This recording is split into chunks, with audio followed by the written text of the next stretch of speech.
Vamos dar uma pausa na nossa conversa com a psicanalista Miriam Debia e a pesquisadora e médica Dalva Poiares para ouvir o professor Marcos Pérez, colunista do Olhar da Cidadania. Olá, Marcos. Olá, Joel e ouvintes da Rádio USP.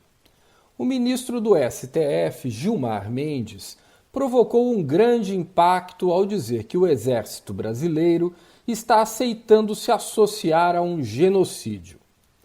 A frase é bastante contundente e se refere ao fato de um general, sem grande experiência na gestão pública ou na saúde pública, ter assumido o comando do Ministério da Saúde no meio da pandemia de Covid-19, que já levou a vida de quase 80 mil brasileiros. O Brasil é um país grande, populoso, e às vezes os números nos confundem. Precisamos então fazer comparações. Uma das maiores tragédias militares na história norte-americana, provavelmente o maior fracasso militar, ocorreu na Guerra do Vietnã. No Vietnã, os norte-americanos perderam 58 mil vidas ao longo de 10 anos.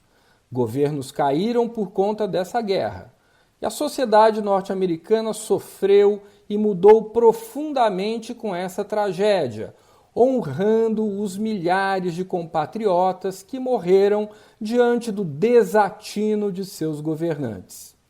O Brasil, em 4 meses de pandemia, já sacrificou mais vidas que os norte-americanos na Guerra do Vietnã. A comparação cresce em significado quando vemos que o Ministério da Saúde encontra-se nas mãos de um militar de carreira, capacitado ao longo de sua vida para os confrontos bélicos, para a guerra, não para a gestão da saúde pública, ainda mais em um momento tão complexo. O SUS é um sistema dos mais engenhosos. Em um país com dimensão continental e profundas desigualdades, o SUS atende geralmente com relativo padrão de qualidade à universalidade dos brasileiros. O SUS é um sistema em que todos os entes da federação têm um papel definido, União, estados e municípios, além de possuírem funções distintas, dialogam constantemente em torno de políticas e parâmetros de atendimento.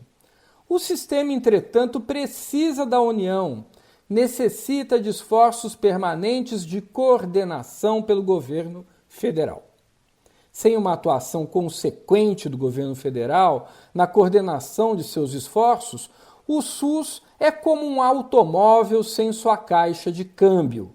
É uma máquina sem a principal de suas engrenagens, aquela que distribui os recursos, que uniformiza a política, que envolve os entes subnacionais em torno de objetivos claros e pragmáticos.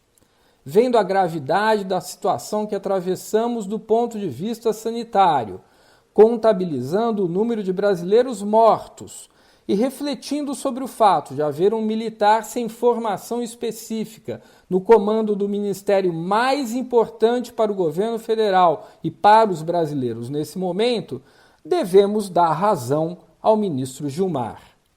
Temos uma tragédia sem proporções, sendo construída tijolo por tijolo num desenho mórbido, como dizia o poeta, com a inacreditável participação de militares no seu ponto mais agudo.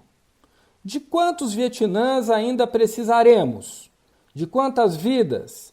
Quantos brasileiros ainda perderemos até que o governo federal acorde e assuma seu papel coordenador do Sistema Nacional de Saúde, ajudando efetivamente estados e municípios no combate à pandemia? Abraço a todos e até a próxima semana. Obrigado, Marcos. Esse foi o professor Marcos Pérez, da Faculdade de Direito, que volta na